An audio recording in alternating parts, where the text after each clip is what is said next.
આપ સૌને મારા સાદર પ્રણામ. આપણી આ ચેનલમાં આપ સૌનું હાર્દિક સ્વાગત છે. આજનો દિવસ સુદ તેરસ. આજનો વાંચન પાઠ પુરુષોત્તમ માસની કથા, અધ્યાય 13મો, દ્રઢ ધનવાની કથા અને મૌન મહિમાની વાર્તા. કથા શરૂ કરીશું આપણે હવે.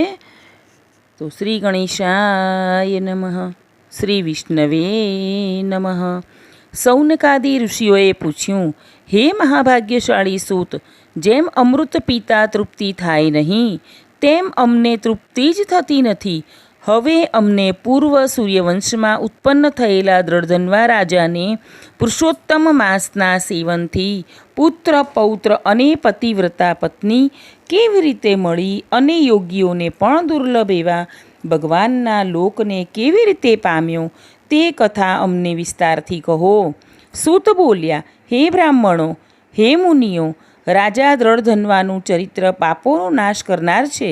રાજા દ્રઢધન્વાની કથા ગંગાની પેઠે પવિત્ર કરનારી છે. તેથી ગુરુના મુખેથી હું જે પ્રમાણે ભણ્યો છું તે પ્રમાણે તમને કહું છું.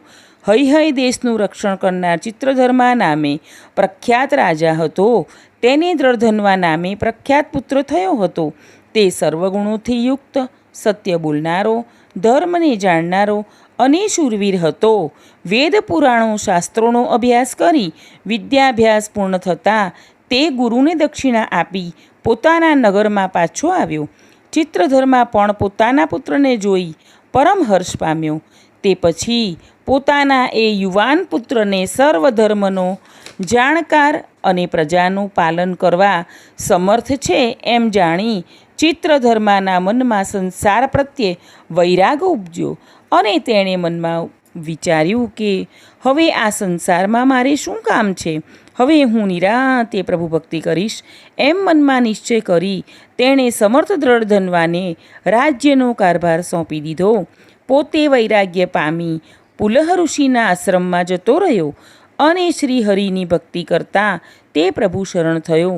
દ્રઢધન્વાએ પણ પોતાના પિતાને વૈષ્ણવધામની પ્રાપ્તિ થઈ છે એ વાત સાંભળી.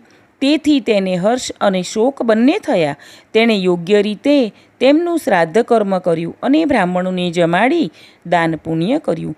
પોતે નીતિશાસ્ત્રમાં પ્રવીણ રાજા તરીકે પુષ્કરાવર્તક નામના પવિત્ર નગરમાં રાજ્ય કરવા લાગ્યો. સમય જતાં વિદર્ભ દેશની અતિ સુંદર રાજકુંવરી ગુણવંતી સાથે તેના વિવાહ થયા. તેણીને 4 પુત્રો થયા. શુભ લક્ષણોવાળી પુત્રીને પણ તેને જન્મ આપ્યો, જેનું નામ ચારુમતી હતું. 4 પુત્રો પણ ચિત્રવાક, ચિત્રવાહ, મણિમાન તથા ચિત્રકુંડલ એવા નામોથી પ્રખ્યાત હતા. બધાએ વિવેકી, સુંદર તથા શુરા હતા. દ્રઢધન્વા અનેક ગુણોથી પ્રખ્યાત હતો. જાણે બીજા રામચંદ્ર હોય તેમ એક પત્ની વ્રતને તે ધારણ કરતો હતો. ઉત્તમ ધર્મ પાલન કરતો હતો અને બીજા કાર્તિક વીર્ય સહસ્ત્રાર્જુન પેઠે અતિશય ઉગ્ર પરાક્રમવાળો પણ હતો. એક વખત રાત્રે દ્રઢધન્વા સૂતો હતો.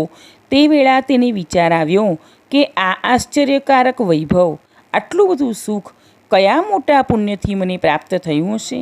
ના મેં આ જન્મમાં કોઈ વ્રત કર્યું છે, ના કોઈ તપ કર્યું છે, ના જપ કર્યા છે, ના હોમ હવન કર્યા છે. છતાં પણ મને આટલી બધી સમૃદ્ધિ કયા કારણે પ્રાપ્ત થઈ છે?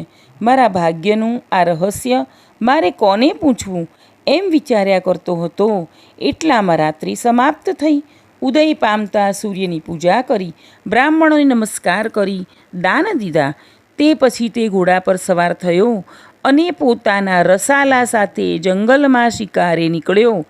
ત્યાં તેણે ઘણા મૃગો માર્યા, પણ એક મૃગની પાછળ દોડવા જતાં તે પોતાના સિપાહીઓથી છૂટો પડી ગયો. રાજાએ એ મૃગને શોધવા ઘણા પ્રયત્ન કર્યા, પણ મૃગ ક્યાંય જંગલમાં અદૃશ્ય થઈ ગયું. એટલે થાકેલો રાજા એક સરોવરના કાંઠે આવીને ઊભો. ત્યાં એક મોટું ઝાડ જોયું. આથી થાકેલા રાજા એક વડવાઈએ ઘોડો બાંધીને સરોવરમાંથી પાણી પી પોતાની તરસ છીપાવી આરામ કરવા માટે ત્યાં બેઠા. એટલામાં ત્યાં એક પોપટ આવ્યો. એ પોપટ ત્યાં બેઠેલા દ્રઢધનવાને સંબોધી એક ઉત્તમ શ્લોક બોલવા માંડ્યો. હે રાજા, તું પૃથ્વી પર મળેલા સુખ વૈભવમાં જ રચ્યો પચ્યો રહે છે. જીવનના સારરૂપ તત્વને તું ભૂલી ગયો છે. જો તું એ તત્વનો વિચાર નહીં કરે તો તું ભવપાર કેવી રીતે થઈશ? જીવનના સાચા સિદ્ધિરૂપ પરમાત્માને કેવી રીતે પ્રાપ્ત કરીશ? પોપટના આવા ઉપદેશાત્મક બોધ વચનો સાંભળી રાજા તો નવાઈ પામ્યો. તેને લાગ્યું કે આ કોઈ સામાન્ય પોપટ નથી, પણ મુનિ સુખદેવજી પોતે તેને ઉપદેશ આપી રહ્યા છે. સંસાર સાગરમાં ડૂબેલા મારા જેવા અજ્ઞાનીનો ઉદ્ધાર કરવા માટે ભગવાન શ્રી કૃષ્ણે જ મોકલ્યા લાગે છે. રાજા આવો વિચાર કરતો હતો એટલામાં રાજાના સિપાહીઓ પણ ત્યાં આવી પહોંચ્યા.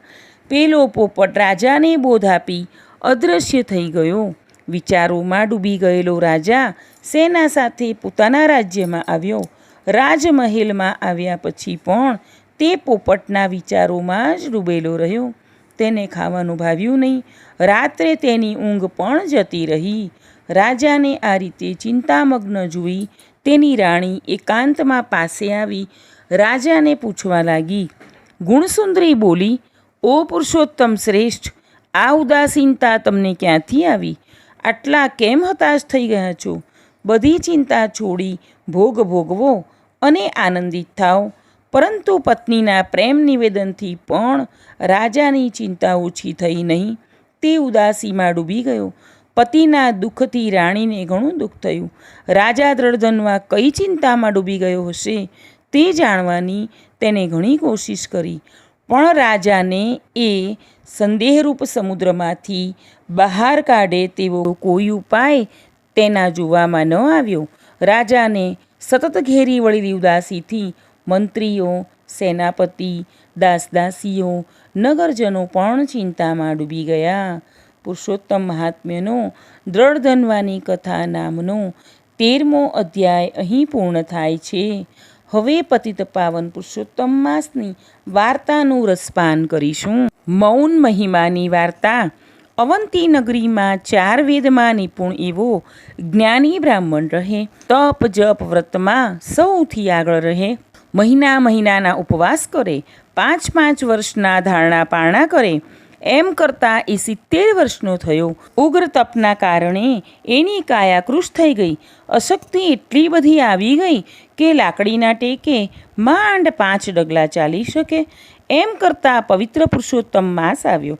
બ્રાહ્મણે આખો મહિનો ઉપવાસ કરવાનો સંકલ્પ લીધેલો, પણ આ ઉંમરે મુશ્કેલી ઊભી થઈ. ચાલીને નદી સુધી તો જવું જ પડે. શરીરમાં એટલી શક્તિ તો હતી જ નહીં. છતાંય બ્રાહ્મણે હિંમત કરી મધરાતે લાકડીના ટેકે ચાલતો થયો. તે થાક ખાતો છેક સવારે નદીએ પહોંચ્યો. સ્નાન કરી વાર્તા સાંભળીને પાછો ફર્યો. ઘેર આવતા બપોર ઢળી ગયા.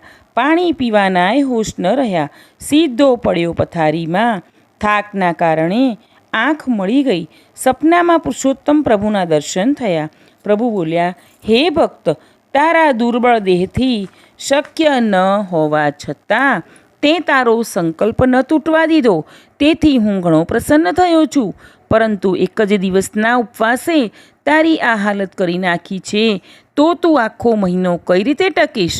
તારું વ્રત તૂટશે, તારો સંકલ્પ તૂટશે. તેથી તું દોષમાં પડીશ.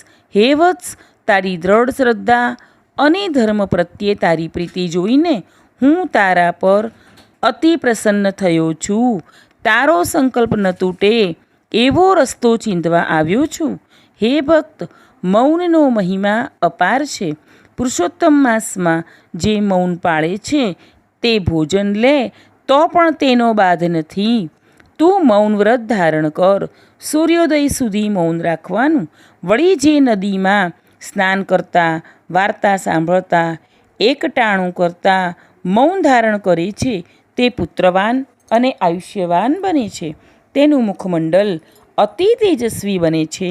માર્ગ દેખાડીને પ્રભુ અંતર્ધ્યાન થઈ ગયા. બ્રાહ્મણે તત્કાળ આખો મહિનો મૌન વ્રત ધારણ કરવાનો સંકલ્પ કર્યો. વ્રત પૂર્ણ થઈ પ્રભુ પ્રગટ થયા અને બ્રાહ્મણને અખૂટ સમૃદ્ધિ આપી. આયુષ્ય પૂર્ણ થતાં બ્રાહ્મણ સદેહે ગોલોકમાં ગયો. આમ એકટાણા કરવા છતાં મૌન વ્રતના પ્રતાપે બ્રાહ્મણનું જીવન સાર્થક થયું. શાસ્ત્રો કહે છે કે એ બ્રાહ્મણના એક દિવસના મૌન વ્રતના ફળથી ઇન્દ્ર રાજાએ વૃત્રાસુર રાક્ષસનો વધ કર્યો હતો. ન બોલ્યામાં નવગુણ બોલીએ બગડી જાય, મૌન તણો મહિમા ઘણો પુરુષોત્તમ પ્રસન્ન થાય. પૂર્ણ પુરુષોત્તમ પ્રભુ, તમે જેવા મૌનવ્રતી બ્રાહ્મણને ફળ્યા એવા સૌને ફળજો. પુરુષોત્તમ ભગવાનની જય. આગળની અધ્યાયની કથા અને વાર્તા સાંભળવા માટે આપણી આ ચેનલને લાઈક, શેર અને સબસ્ક્રાઈબ કરો. આપણે સૌ ખુશ અને નિરોગી રહીએ તેવી પ્રભુના ચરણોમાં પ્રાર્થના.